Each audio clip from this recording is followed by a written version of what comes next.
Hello learners, welcome to Unacademy।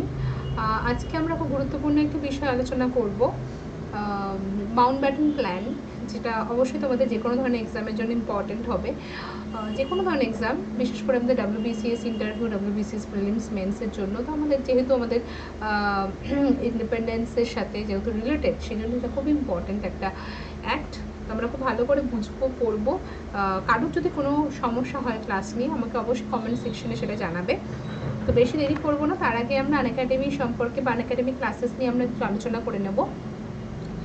তো WBPSC Unacademy সবাই তোমরা জয়েন করো, যারা WBPSC প্রত্যেকটা এক্সাম দিচ্ছ, বা স্কুল সার্ভিস যে কোনো ধরনের এক্সাম যেটা WB এর সাথে, ওয়েস্ট বেঙ্গলের সাথে রিলেটেড, সেই সমস্ত এক্সামের জন্য তোমরা প্রত্যেকে কিন্তু জয়েন করো আনএকাডেমি। আর প্রত্যেকে কিন্তু সাবস্ক্রাইব করো প্লাসকে। যারা ফ্রি ক্লাস করছো বা প্লাসে ক্লাস করছো, অবশ্যই ভালো লাগলে ভিডিও লাইক করো, শেয়ার করো, আর অবশ্যই সাবস্ক্রাইব করো, ঠিক আছে? তো আমরা শুরু করার আগে বলবো যে দেখো, আমাদের সাবস্ক্রিপশন অফার এটা রয়েছে, WBPSC লিমিটেড পিরিয়ড অফার, যেখানে তোমরা দেখতে পাচ্ছ 1 বছরের সাবস্ক্রিপশনে 2 মান্থ আর 2 বছরের সাবস্ক্রিপশনে 3 মান্থ অ্যাবসলিউটলি ফ্রি। যেখানে এটা কিন্তু আমাদের জন্য খুবই ভালো একটা অপরচুনিটি। তো এবার বিষয়টা হচ্ছে যে ব্যাচ কোর্সগুলো, এই প্রত্যেকটা ব্যাচ কোর্স খুব ইম্পর্টেন্ট। যেখানে আমরা দেখতে পাচ্ছি, যেমন ধরো WBCS prelims 2021 GS mini mock test, এটা আমাদের অ্যারেঞ্জ করা হয়েছে 75 কোয়েশ্চেন, 1:4 নেগেটিভ মার্কিং রয়েছে। আর এদিকে হচ্ছে আমাদের যেটা শুরু হচ্ছে 24 July 7 PM।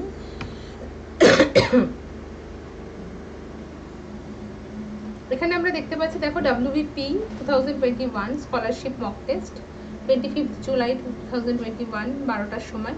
Scholarship mock test কী হয় দেখো, এরকম ধরনের মক টেস্ট তুমি পেতে পারো যদি আমরা ক্লাসের স্টুডেন্ট হই, তাহলে আমরা কিন্তু রেগুলার, আমরা প্রায় কিন্তু মাঝে মাঝে কিন্তু আমরা এই মক টেস্টগুলো পাবো। আর স্কলারশিপ মক টেস্টটা কি? স্কলারশিপ মক টেস্ট হচ্ছে তোমাকে, যাদের সাবস্ক্রিপশন নেই তাদের একটা অপরচুনিটি দেওয়া হয়েছে, তোমরা যদি এক্সামে ভালো র্যাঙ্ক করতে পারো, মানে 1 থেকে 20 র্যাঙ্ক পর্যন্ত এখানে অপরচুনিটি দিচ্ছে। ফার্স্ট সেকেন্ড থার্ড যে হবে তাকে 1 বছরের সাবস্ক্রিপশন ফ্রি দেওয়া হবে। 4 থেকে 13 র্যাঙ্ক যে করবে 1 বছরের সাবস্ক্রিপশন বা 2 বছরের সাবস্ক্রিপশনের উপর 75% স্কলারশিপ দেবে। 14 থেকে 20 র্যাঙ্ক যে করবে 1 বছরের সাবস্ক্রিপশন বা 2 বছরের সাবস্ক্রিপশনে 50% স্কলারশিপ। দিশারি এই স্কুল সার্ভিস কমিশনের এই গ্রুপ সি গ্রুপ ডি এই ব্যাচটাও কিন্তু খুব ইম্পর্টেন্ট, এটা তোমরা দেখো। সাবস্ক্রিপশন প্ল্যান দেখতে পাচ্ছি 1 মাস থেকে 2 বছর পর্যন্ত তোমরা 10% ডিসকাউন্ট পেতে পারো যদি রেফারেল কোডটি ইউজ করো RMIL, ঠিক আছে? এটা কিন্তু খুব ইম্পর্টেন্ট। ফ্রি আর প্লাস ক্লাসের মধ্যে ডিফারেন্স আমরা দেখতে পাচ্ছি, যেখানে ফ্রি ক্লাসে limited syllabus, limited practice set, limited PDF notes আমরা দেখতে পাচ্ছি, doubt clearing session, top educated. প্লাসের ক্ষেত্রে কিন্তু আমরা complete syllabus, unlimited practice set, unlimited PDF notes, doubt clearing session, এগুলো কিন্তু আমরা দেখতে পাচ্ছি। তাহলে এখানে প্লাস ফিচারের মধ্যে এই সমস্ত ফিচার আমরা পেয়ে যাচ্ছি। ফেভারিট এডুকেটারদের class, exam preparation, regular doubt clearing session, syllabus cover করা, test series, weekly free mock test, এগুলো সব অ্যাভেলেবেল। বক্স বন্ডিতে তোমরা দেখতে পাচ্ছ যে তোমরা অপরচুনিটি, যে কোনো ইনঅ্যাপ্রোপ্রিয়েট কন্টেন্ট বা ভিডিও যদি হয় তোমরা অবশ্যই কিন্তু রিপোর্ট করো, ঠিক আছে? তো যাই হোক, এখানে এবং তোমরা একটা মানে অপরচুনিটিও পাচ্ছ, তোমরা প্রাইজ উইনার হতে পারছো যদি তোমরা প্রপারভাবে তোমরা যদি ইনঅ্যাপ্রোপ্রিয়েট কন্টেন্ট বা রিপোর্ট তোমরা করতে পারো, ঠিক আছে? তো যাই হোক, নেক্সট এবার যেটা আমরা আলোচনা করব সিলেবাস। এখানে আমাদের প্রত্যেকটা যে সাবজেক্ট রয়েছে টাইম টেবিল ধরে আমাদের লেটস ক্র্যাক WB এক্সাম, প্রত্যেকে কিন্তু এই সাবজেক্টগুলো তোমরা ফলো করো। 7 PM, 4 PM, 11 PM, 10 AM, 11, 12 PM, 5 PM, সমস্ত এক্সাম আমাদের যে টাইমগুলো রয়েছে, এই প্রত্যেকটা টাইম কিন্তু রেগুলার তোমরা ফলো করো। আমাদের YouTube channel let's crack WB exam, total 7টা সাবজেক্ট কিন্তু পড়ানো হচ্ছে এখানে। যাই হোক, নেক্সট হচ্ছে আমরা মাউন্টব্যাটেন প্ল্যান শুরু করব। তার আগে আমি তোমাদের বলতে চাই যে দেখো, মাউন্টব্যাটেন প্ল্যান আমাদের যার উপর বেস করে আমাদের ইন্ডিপেন্ডেন্স অ্যাক্ট আসে 18 জুলাই 1948, ঠিক আছে? সরি, 18 জুলাই 1947, আর তারপরেই আমাদের ইন্ডিপেন্ডেন্স ঘোষণা হয় 15ই আগস্ট 1947। এবার আমরা এই 3rd জুন মাউন্টব্যাটেন প্ল্যান, এখানে তোমাদের লেখাই আছে, in February 1947 Lord Mountbatten was sent as viceroy to India, transfer of power, যত তাড়াতাড়ি সম্ভব ইন্ডিয়ান লিডারদের কাছে পাওয়ার ট্রান্সফার করা ব্রিটিশদের থেকে। He put up his plan, যেটা পার্টিশন প্ল্যান আমরা বলতে পারি, ইনক্লুড পার্টিশন তো যাই হোক, এখানে seeing the kind of the communal tension created in the name of the religion, the Congress leaders thought it beneficial for the larger interest and humanity to accept the decision partition 15th August 1947 ultimate partition হয়। Lord Mountbatten ছিলেন viceroy. তো সেখানে আমরা দেখতে পাই first 20th ফেব্রুয়ারি Attlee declaration আসে, যেখানে transfer of পাওয়ারের কথা বলা হয়, যেখানে ব্রিটিশদের কাছ থেকে অথরিটি ট্রান্সফার হবে ইন্ডিয়ান লিডারদের কাছে। তো এটলি ডিক্লারেশন 20th ফেব্রুয়ারি আসার পর 21st ফেব্রুয়ারি 1948 আমাদের 1947-এ আমাদের 21st ফেব্রুয়ারি কিন্তু আমাদের ভাইসরয় চেঞ্জ হয়, যেখানে ওয়াবেল সরে গিয়ে আসেন হচ্ছে মাউন্টব্যাটেন। তো মাউন্টব্যাটেন ভারতবর্ষে আসেন আমাদের মার্চে, ঠিক আছে। এবার বিষয়টা হচ্ছে যে এটলি ডিক্লারেশনে বলা হয়েছিল যে আলটিমেট ব্রিটিশরা ভারত ছেড়ে চলে যাবে এবং ট্রান্সফার পাওয়ার মানে ব্রিটিশদের থেকে ইন্ডিয়ান লিডারদের কাছে পাওয়ার ট্রান্সফার হবে, সেটা 30 জুন 1948-এর আগে যত তাড়াতাড়ি সম্ভব, ঠিক আছে। তো এবার বিষয়টা হচ্ছে এখানে আমাদের he was directed to explore unity and division the October 1947, after which he was advised His Majesty government to form transfer power should take. He soon discovered the broad contours of the scenario that was to emerge with a discernible. Even he came to India. Cabinet mission প্ল্যানকে dead horse বলা হয়েছে জিন্নার দ্বারা, এবং তোমরা জানো তার কারণ হচ্ছে ক্যাবিনেট মিশন প্ল্যানে কোনো সেপারেট স্টেট মুসলিম স্টেটের কথা কিন্তু এখানে বলা হয়নি। ক্যাবিনেট মিশন কিন্তু আমাদের মুসলিম লীগের দ্বারা কি হয় মানা হয়নি, ঠিক আছে। যদি না ক্যাবিনেট মিশনে সব ঠিক আছে, কিন্তু ক্যাবিনেট মিশনে যদি না কোনো সেপারেট স্টেটকে গ্র্যান্ট করা হয় সেটা মানবে না, সেই জন্য ডেড হর্স বলে কিন্তু ঘোষণা করেছে। যাই হোক, এবার বিষয়টা হচ্ছে একবার মাউন্টব্যাটেন তো এলেন। তো মাউন্টব্যাটেন আসার পর মাউন্টব্যাটেন প্ল্যানে যেগুলো মেন পয়েন্ট আমাদের যেটা মনে রাখতে হবে, যেমন ধরো ডোমিনিয়ন স্ট্যাটাস দেওয়া, ভারতকে স্বাধীনতা দেওয়া হবে ডোমিনিয়ন স্ট্যাটাসের মধ্যে, কারণ ডোমিনিয়ন থাকবে কার আন্ডারে, এমপ্রেস অফ ইন্ডিয়াকে থাকবে কিং জর্জ 6 থাকবে, ঠিক আছে, এটা কিন্তু মনে রেখে। পার্টিশন যদি আমরা বলি তাহলে পার্টিশন আমাদের হয়েছিল কবে, আমাদের পার্টিশন কাদের হবে, বেঙ্গল আর পাঞ্জাব, ঠিক আছে। এবং বেঙ্গল পাঞ্জাব, আর এদিকে বেঙ্গল হচ্ছে দুটো ক্ষেত্রে ইস্ট ওয়েস্ট হবে, east Punjab West Punjab, east Bengal West Bengal, ঠিক আছে। এইভাবে আমাদের ট্রান্সফার হবে যে কে কোন পক্ষে থাকবে, যেখানে কনস্টিটিউয়েন্ট অ্যাসেম্বলির মাধ্যমে আমাদের ডিসিশন হবে কে কোন পক্ষে থাকবে। আর ওইদিকে হচ্ছে আমাদের নর্থ ওয়েস্টার্ন ফ্রন্টিয়ারের হচ্ছে ভোট হবে, আর এদিকে সিলভিটের হচ্ছে ভোট হবে, ঠিক আছে। এবার বিষয়টা হচ্ছে বাউন্ডারি কমিশন, সিরিল র্যাডক্লিফ যে বাউন্ডারি কমিশন কিন্তু অ্যাপয়েন্ট করা হয়েছিল যে ঠিকঠাক করে আমাদের বাউন্ডারি করে দেওয়ার জন্য ইন্ডিয়া পাকিস্তানের মধ্যে। প্রিন্সলি স্টেট 563টা প্রিন্সলি স্টেট ছিল, যাদেরকে অটোনমাস পাওয়ার দিয়ে দেওয়া হয়েছিল 3টে। এটা আমরা আলোচনা করব ডিটেলস, ঠিক আছে, এটা আমরা আলোচনা করব। তার আগে হচ্ছে ট্রান্সফার অফ পাওয়ার হচ্ছে ব্রিটিশদের থেকে ইন্ডিয়ান লিডারদের কাছে। এই যে জায়গাটা আমরা দেখতে পাচ্ছি যে 3টে আমাদের প্রিন্সলি স্টেটের কিন্তু আমাদের এই সেপারেট হওয়া নিয়ে, কারণ সবাই তোমরা জানো যে বল্লভভাই প্যাটেল আয়রন ম্যান কেন বলা হয়, যে সবাইকে একত্রিত করতে পারেন, কিন্তু এই 3 জনকে জুনাগড়, হায়দ্রাবাদ আর কাশ্মীর। তো আমরা জানি যে জুনাগড়ের কেসটা কি হয়েছিল। জুনাগড় মোহাম্মদ মাহাবাদ কাঞ্জি 3 যিনি রাজা ছিলেন, ঠিক আছে, এটা আমাদের মনে রাখতে হবে। সাইন্ড ইনস্ট্রুমেন্ট অ্যাসোসিয়েশন উইথ জিন্নার সাথে ইনস্ট্রুমেন্ট অ্যাসোসিয়েশন সাইন করেন, কত সালে করেন, 15 সেপ্টেম্বর 1947 ইনস্ট্রুমেন্ট অ্যাসোসিয়েশন সাইন করেন।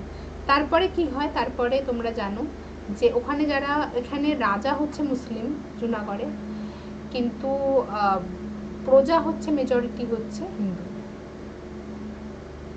যারা কিন্তু প্রতিবাদ করতে শুরু করলো। যখনই এখানে ইনভলভ হিন্দু হয়ে গেল তখন এখানে কংগ্রেস ইন্টারফেয়ার করতে বাধ্য হলো, এবং জুনাগড় আমাদের কি করলো, জুনাগড় কিন্তু ইন্ডিয়ার পার্ট হলো, ঠিক আছে, ডিসিশন নিল। নেক্সট হচ্ছে আমাদের জুনাগড়ে ইন্ডিয়ার পার্টটা হলো কিভাবে সেটা যদি বলা হয় তাহলে 20th ফেব্রুয়ারি 1948-এ এখানে প্লেবিসাইট হলো। 15ই সেপ্টেম্বর 1947-এ ইনস্ট্রুমেন্ট অ্যাসোসিয়েশন সাইন করেছে পাকিস্তানের সাথে জুনাগড়। 20th ফেব্রুয়ারি যখন হিন্দু যারা প্রজা ছিল তারা যখন এখানে প্রতিবাদ করছে, তখন 20 ফেব্রুয়ারি 1948-এ আমাদের প্লেবিসাইট হলো জুনাগড়। তো প্লেবিসাইট হওয়ার পর 99.9% কিন্তু আমাদের পার্সেন্টেজ ভোট পড়লো ইন্ডিয়ার পক্ষে। অটোমেটিকভাবে এখানে ইন্ডিয়ার হয়ে গেল। বুঝতে পেরেছো কি বললাম? এবার বিষয়টা হচ্ছে যখন জুনাগড় কমপ্লিট হয়ে গেল, এবার হচ্ছে হায়দ্রাবাদ। হায়দ্রাবাদের ব্যাপারটা অপারেশন পোলো তোমরা সবাই জানো। হায়দ্রাবাদেরও সেম কেস, যিনি রুলার ছিলেন উসমান আলী খান, আর 80% কমিউনিটি হায়দ্রাবাদে হিন্দু। এবার ওসমান আলী খান এখানে সেপ্টেম্বর 1948-এ সে ঠিক করেছিল কি, যে সে না পাকিস্তানের হবে না ইন্ডিয়ার হবে, সে ফ্রি থাকবে। ভবিষ্যতে এটা হতে পারে যদি পাকিস্তানের হয়ে যায় ভবিষ্যৎ, তখন এটা ইন্ডিয়ার একটা ইউনিট মানে সিকিউরিটির একটা বড় থ্রেট হয়ে দাঁড়াবে ইন্ডিয়া।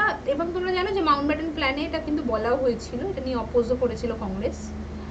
হায়দ্রাবাদ কিছুতেই পাকিস্তান জয়েন করবে এটা বলা হয়েছে। তো হায়দ্রাবাদ বলেছিল আমি সেপারেট থাকবো, স্বতন্ত্র থাকবো।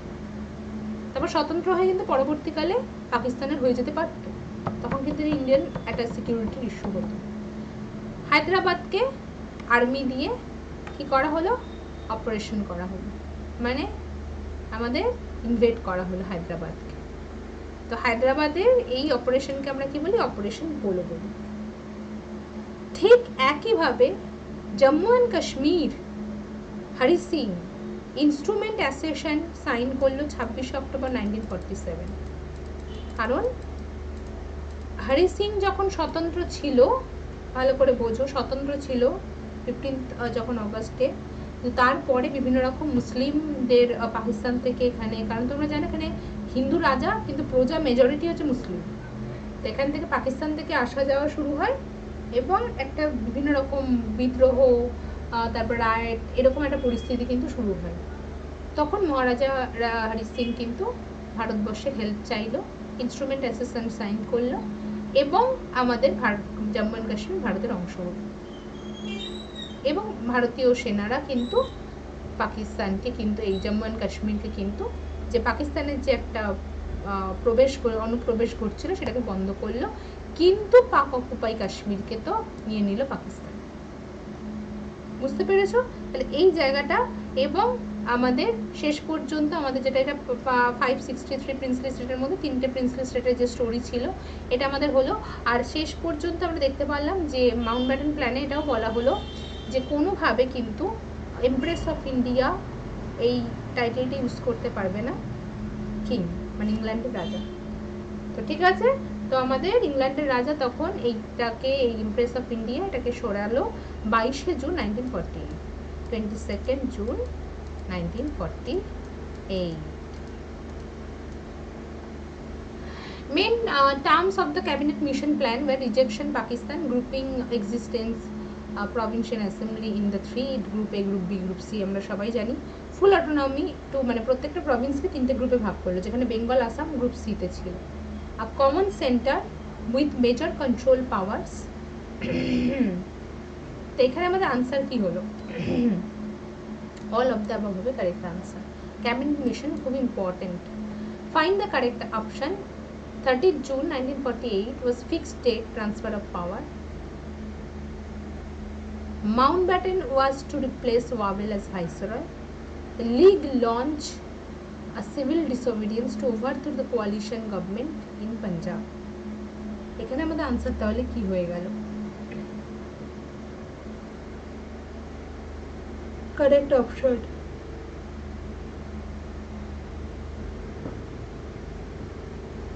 আমাদের আনসার হবে option only A and B. ঠিক আছে, নেক্সট এই দুটো প্রশ্ন তোমাদের এক্সামের জন্য খুব ইম্পর্টেন্ট, খুব ভালো করে মনে রাখবে। অবশ্যই কিন্তু তোমরা সাবস্ক্রাইব করো চ্যানেলকে। যদি তোমাদের ভালো লাগে ভিডিও তাহলে অবশ্যই এই রেফারেল কোডটা ইউজ করো, আর আনএকাডেমি প্লাসে প্রত্যেকে জয়েন করে নিও।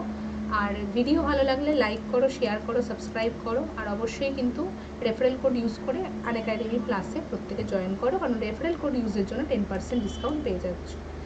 আর নোটিফিকেশান পেতে গেলে অবশ্যই কিন্তু নোটিফিকেশান পেতে গেলে তোমরা সাবস্ক্রাইব করো চ্যানেলকে। ঠিক আছে, তোমরা প্রত্যেকটা নোটিফিকেশান ক্লাসের নোটিফিকেশানের জন্য